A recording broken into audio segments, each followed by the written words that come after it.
everyone, here's my review for The Deadliest Warrior, the video game. Out now for the Xbox Live Arcade.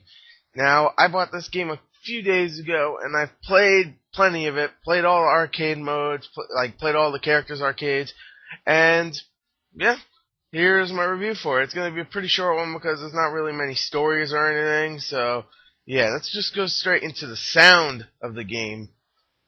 Okay, now the sound overall is actually pretty mediocre because mostly it's all like maybe sword slashes and maybe something hitting something. Not really many environmental sounds. You get a little bit of like ambiance, but not really anything else. You also get some voiceovers, more like grunts or something, like the samurai will go oh or something. Well, no, not the samurai, like the knight would go ah or something. The only one that I noticed that actually had a voice was the pirate. He would actually say something after he kills you, and that's cool, except his voiceover guy, whoever that was, kind of sucked because he didn't sound like a pirate. He sounded like he was imitating Jack Sparrow of anybody. So, yeah, the sound overall is not that great. I skipped story mostly because there is no real story. So let's go on to the graphics of this game. Okay, I know I confused people, but this is actually controls. I forgot. I didn't do story, so I have to do a different one. Now, the controls in this game actually are pretty good, I have to admit. I thought they were going to be bad. When I played the demo, I couldn't get used to them. But after that, I got used to them. I got used to where the block button was, where his special was, where the high, low, and medium attacks and all that stuff was.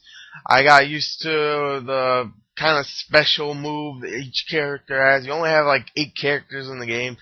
And yeah, just the controls overall was pretty good. It's pretty much a 3D fighter. You can move all around the environment. If you ever played the game Bushido Blades on the PS1, then it's pretty much the same thing. I played Bushido Blades. That's one of those games that I always loved playing one map, only because it had a whole bunch of trees and you could just cut them up.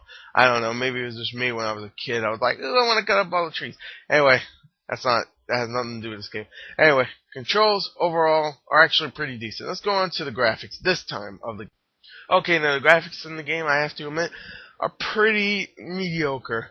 I'm going to compare it to an arcade game, not a $60 retail game. If I had to compare it to a $60 retail game, then it's pretty bad.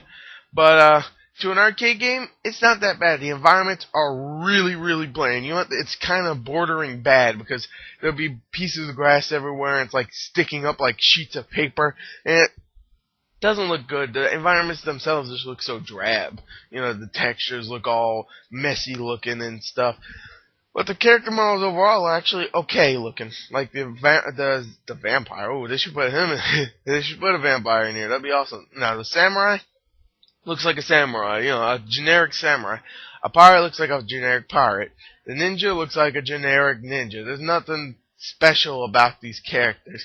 My favorite character is Centaurian. Okay, and he looks like a pretty big buff warrior guy, so I don't know what Centaurian really looks like, so whatever.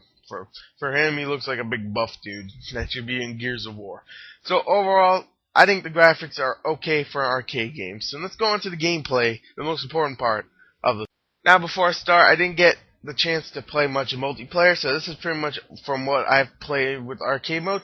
I have to admit, the reviewers are really giving this crap, but I think this is an extremely fun game. It's very gory. You don't got that many characters to choose, and I was hoping for some create a warrior type of thing, which they should make in the next one, or maybe make it downloadable content or something, which would be awesome. Just make your own legend. You know, you can make anything. You know, make it really cool. You can make a vampire if you want. I don't know. Make anything. Okay, just don't make them gay and glittery, okay?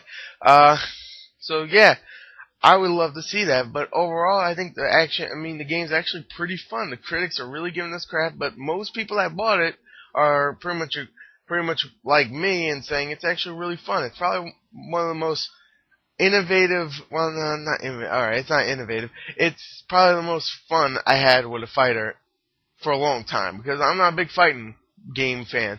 So, it's definitely fun. It's pretty much bloody. It's pretty much if you mix Mortal Kombat with a game like I talked about before, Bushido Blades.